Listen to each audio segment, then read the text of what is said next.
Well, good morning, everyone. I hope you all enjoyed that last episode. We were a little bit drunk on that one. Things got out of hand with me, Brent, and Jay. It was good. It was a good time. Didn't get to do quite as much stuff as we were supposed to down there, but whatever. It is what it is.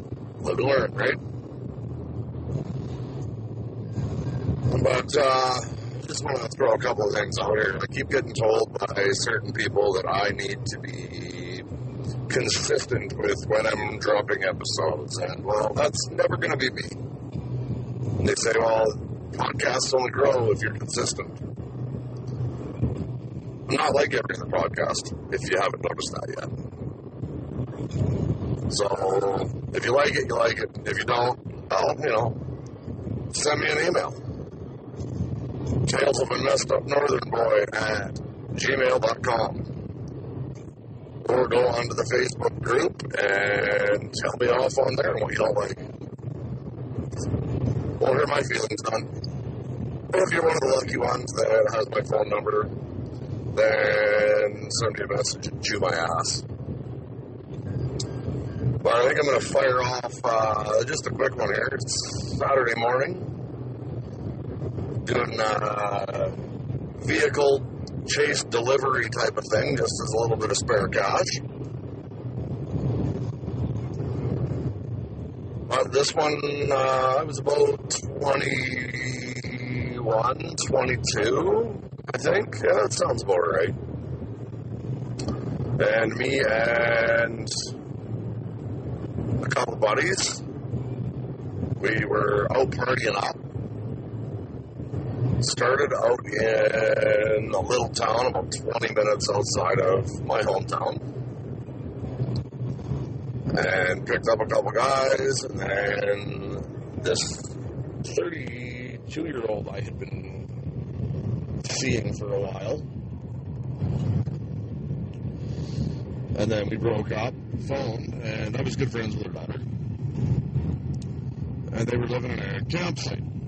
Phone said they were having a party because she had just gotten engaged to this guy. So whatever, we're having a few drinks already, so we jumped in. We head over there, and somewhere along the lines we got a little bit of cocaine. Then we're sitting there at the campground having a great time, and a little bit of cocaine came out, a little bit of cocaine. Then we decided to go for a walk in the trees around this campsite. Well, we just happened to see a baby bear. And we thought it would be a great idea to chase this baby bear and this mama bear around with nothing more than a knife poked out of our friggin' heads for about 45 minutes. Thankfully, we never did get close enough to either one of them to put ourselves into too much danger. But as this is all going on, the girl that I was seeing, she came out and was following us around a little bit, and me and her ducked away. And, well, yeah, one thing led to another. Get back to the campground, and I say to the guy, I'm like, well, you know what I just did? And I told him, and they're engaged. And he just looks at me, and all he says is, well, are you here to take her away from me? I said, no, been there, done that, but I don't want it anymore. That's way too crazy. Because she actually cut her face. Me and the boys went out to BC for an afternoon to see a couple of old friends. And she actually cut her face because she found out we were stopping with one of my exes. So I said to the guy, I was like, nope, been there, done that, don't want that kind of crazy, that's too much for me. He just looks at me and all he says is, well, that's okay. If you're not trying to take her away from me, do what you want. I was like, I couldn't believe it. Just absolutely nuts. But that one was just a quick little one again, I guess.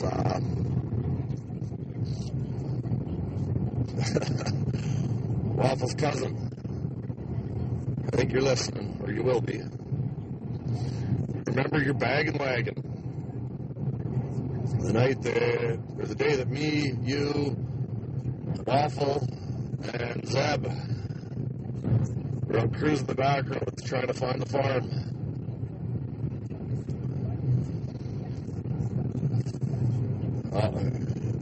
Waffle's cousin had this, what was it? I think it was a Citadel, I think. Basically a Chevy Chevette, but bigger. And we had Waffle driving because he wasn't drinking. Waffle's cousin in the passenger seat up front. Me behind Waffle, which was a bad idea because he's a big dude.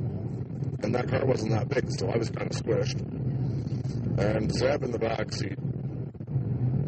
We're just cruising around, drinking, listening to the Bag and Wagon mix. It was a mixtape. A cassette that was mixed. It was awesome. So we're trying to find the farm. We probably, looking back on it now, drove past the farm 4 or 5 times, but didn't clue in that we had.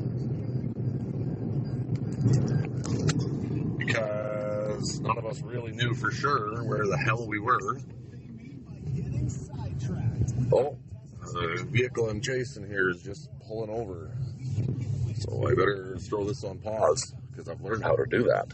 I'll be back in a minute. Alrighty, well, I'm back. Just had to stop and have a stretch and a smoke.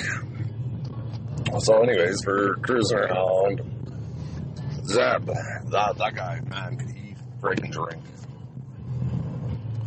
A guy could, most days, drink me under the table without a problem. But all of a sudden, in the back seat, he starts making this fucking and I'm like, no way, he's not gonna. And we start yelling. Me and Waffle's cousin start yelling at Waffle to pull over.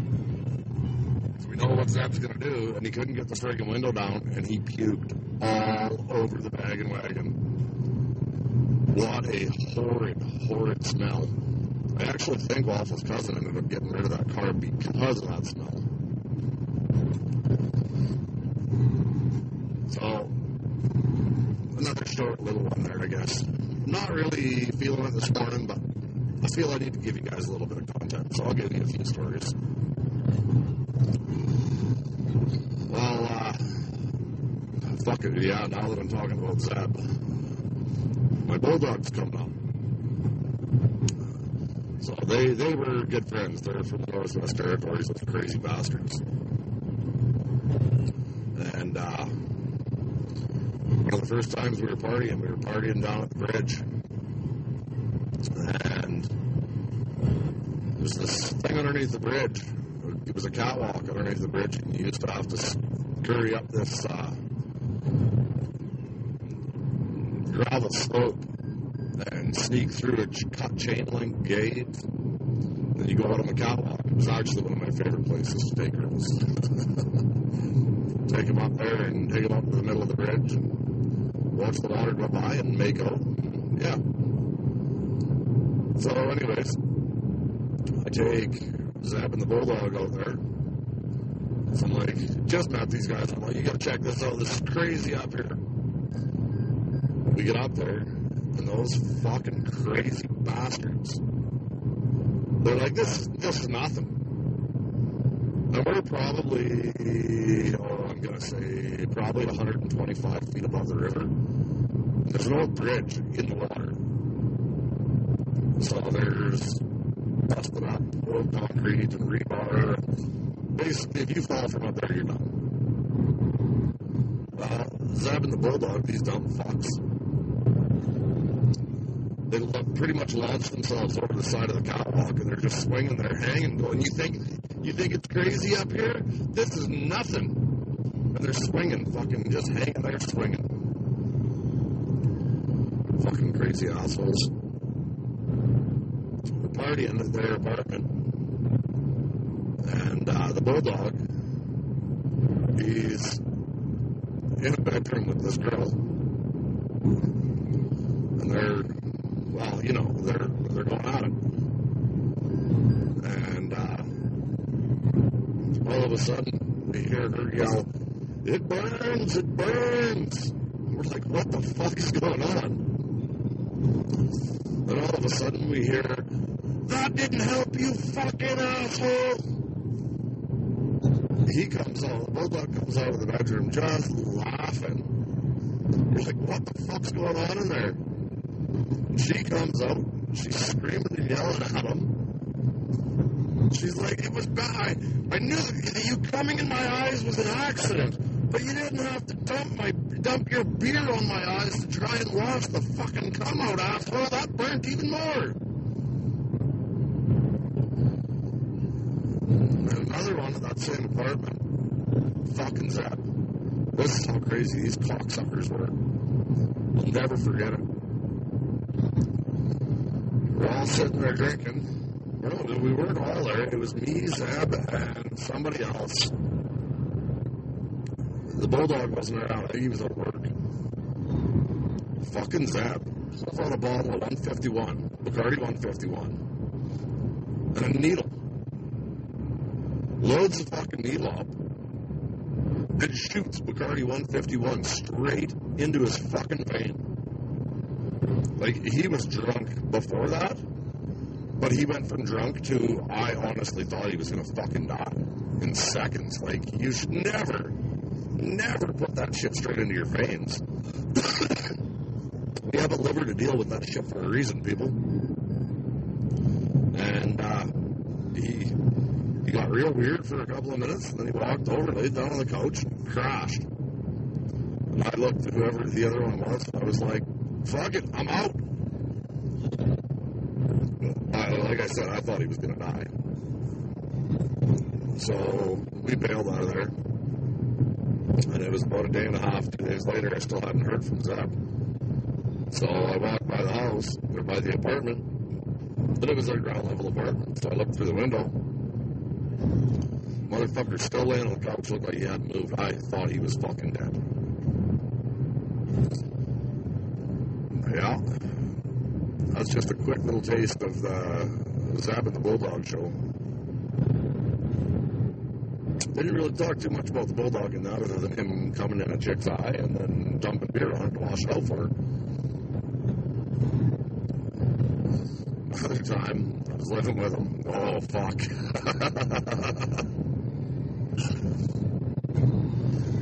I bought a garbage bag of mushrooms from, let's call him Aisha. And I didn't have all the cash up front, so I fronted a little bit of it. And he showed up, and Aisha's my little cousin. Shows up, gives me the stuff, he gives me the mushrooms, I give him what I had for cash, and Aisha tries to puff his chest. I better get my money. And I just fucking laughed at him. Like, whatever, you'll get money, I'm not gonna fuck you over. So I got probably, I think it was 10 pounds of mushrooms. Something like that, anyway, I don't remember. It was a lot of fucking mushrooms. But our neighbors across the street knew that I was getting these mushrooms, so I weighed them up a half ounce and took it over, sold that to them. Came back over, handed them that cash. It was like, don't worry about it, you'll get your fucking money. These things are sold. So me and the Bulldog were out fucking at the bar. I loaded up about an ounce of mushrooms into a bag in my pocket. And we went up to the cowboy bar in town. And I got them in my pocket and I handed him the bag. And he went into the bathroom and he had some mushrooms. He come back, handed me the bag, and I thought he took his half. Well, hands me the bag, I put it back into my pocket, and I start fucking chowing down on these mushrooms in the bar, chasing them with my beers. About a half hour later, he comes up to me, and he's like, Bro, I want some more of those mushrooms. Like, what do you mean you want some more of those mushrooms? They're all gone. You had your half. He looks at me and he's like, no, man, I had maybe 2 ounces, or maybe 2 grams. He's like, there's got to be more left. There's no way you ate the rest of that ounce. So I pull the bag out and I hand him the bag. And he's like, oh, fuck. Oh, I got to pause it again. I got another call coming in.